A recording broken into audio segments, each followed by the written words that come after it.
Father, the Son, and the Holy Spirit. Amen.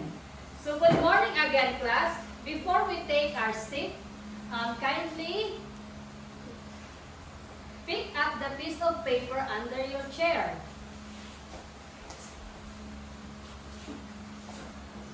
Now you may sit now.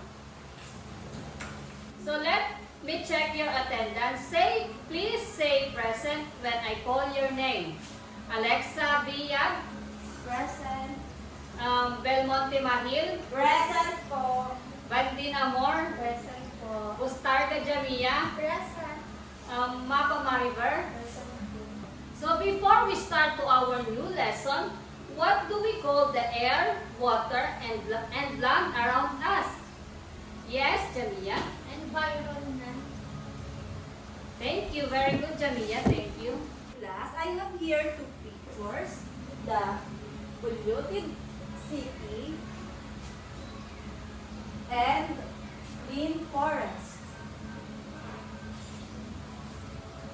So class, I have a question. Which place would you like to live in? The polluted city or the clean forest? And why? In the forest. In the forest because it is clean and fresh. Very good. Now class, our topic today is all about climate change. So before we start on our topic, let's first define what is climate change. So climate change, please read. Mahil. Climate change is the long-term alteration of the Earth's climate patterns, including temperature, rainfall, and weather conditions. So climate change is the long-term alteration of the Earth's climate pattern, including temperature, rainfall, and weather conditions. So now class, let's proceed with our global warming, a part of climate change. Please read, Jamia.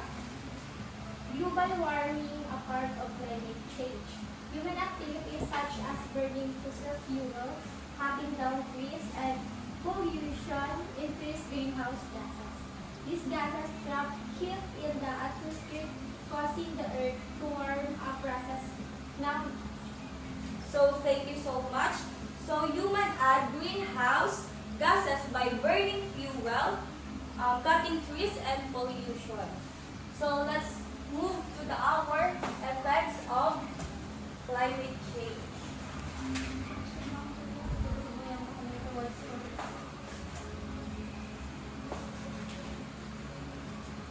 Our effect of climate change. Number one, please read. Yes, Amor. Stronger and more frequent typhoons. Thank you so much. It is a more powerful storm. So second, who can read? Yes, Mariver.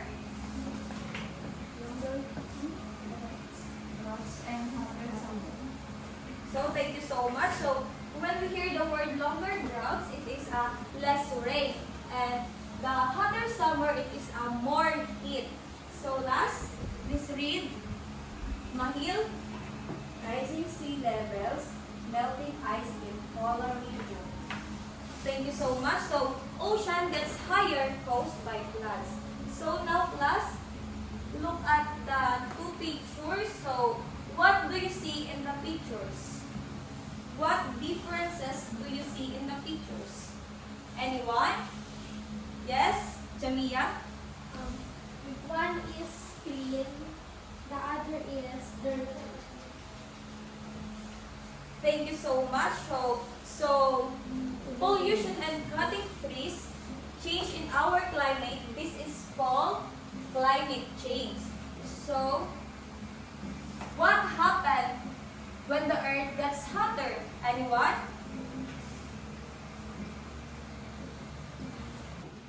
So class, what happened when the earth gets hotter? Anyone? Yes, Amor? There are stronger typhoons, floods, and droughts.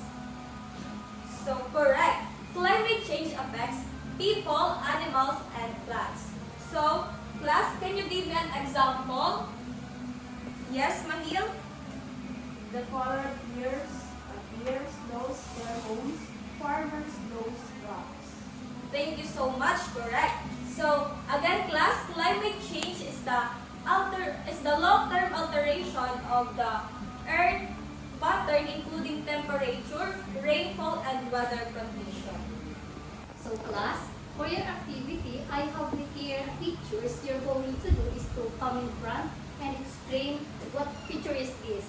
You're going to do is to identify if it is bad or good in our earth. So who can come in front and answer this first picture? Please Alexa, come in front and answer this picture. Identify this picture if this is bad or good in our earth.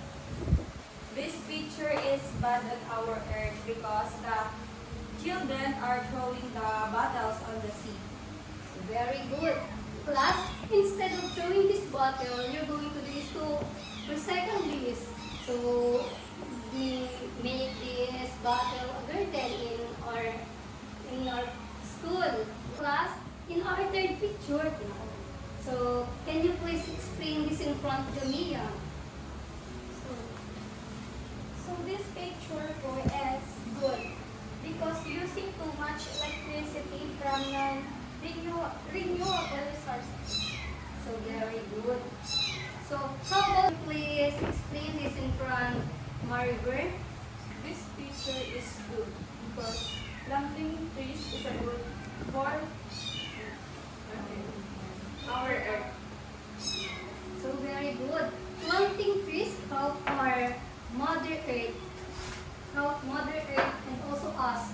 So in our last picture, can you please explain this me Ivy in front? What picture is this? This picture shows that collecting bottles help us to prevent floods. Very good. Very good class. You did well today. Now class, let's look closely at the two pictures again. So, what do you see in Bacling Forest? Anyone? Yes? There are trees, flowers, animals, and clean water. Very good. So now class, what do you see in the polluted city? Anyone?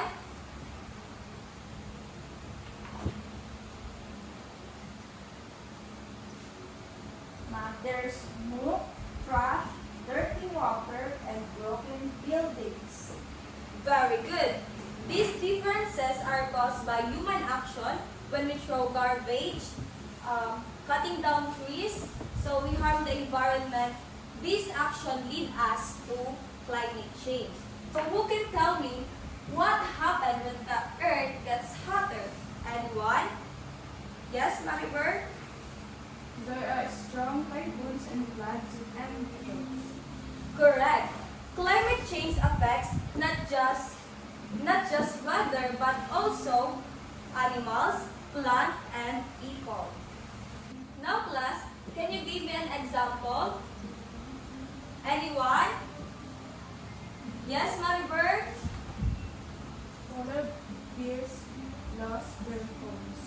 Correct. Thank you so much. So now we all know about the climate change. So our action affects the earth, but we can help us to stop climate change by making choices better. Class, let's summarize what we learned today. So climate change, long-term alteration of the Earth's climate patterns including temperature, rainfall, and weather conditions. So causes pollution from factories, cutting down too many trees like deforestation, using too much electricity for non-renewable sources.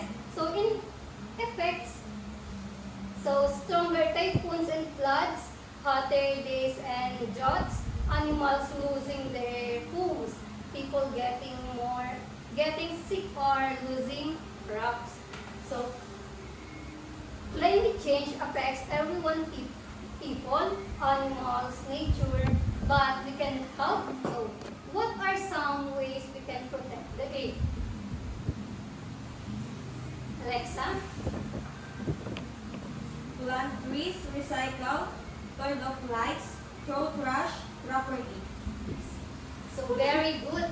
small actions, so when we done together, can make a big differences. Now that we understand what climate change is and what causes it, let's do an activity to show how we can help the earth. The first one, each group will receive picture cards showing different actions. The second one, sort the cards into two columns, the good for the earth and bad for earth. And the last one is place them on your chart paper and explain your choices. So I can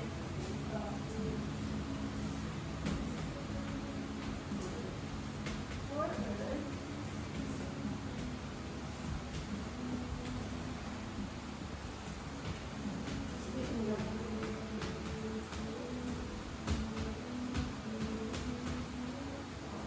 Last, you can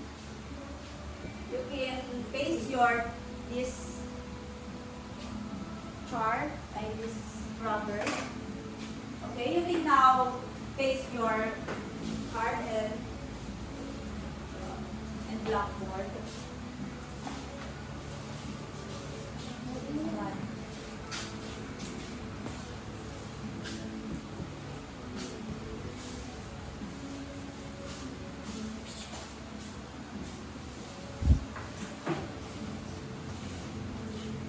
Okay, thank you very much. So, group 2, why did you place burning leaves under bad for earth? Group 2? Yes? Because burning leaves or burning other places affects our ozone layer. Very good. What about recycling bottles? Okay, Jamia. It helps reduce waste now. Excellent. You now know how your everyday actions affect the environment. Let's keep doing what's good for the earth. So let's check what you have learned today about this lesson. So answer the following question on your activity sheet.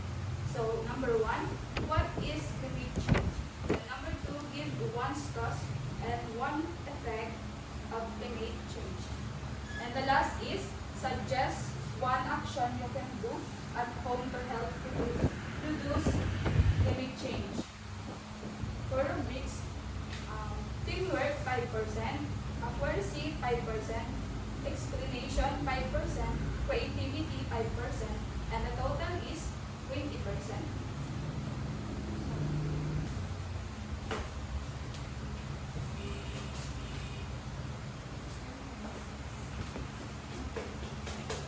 Are you done, class? Yes, ma'am.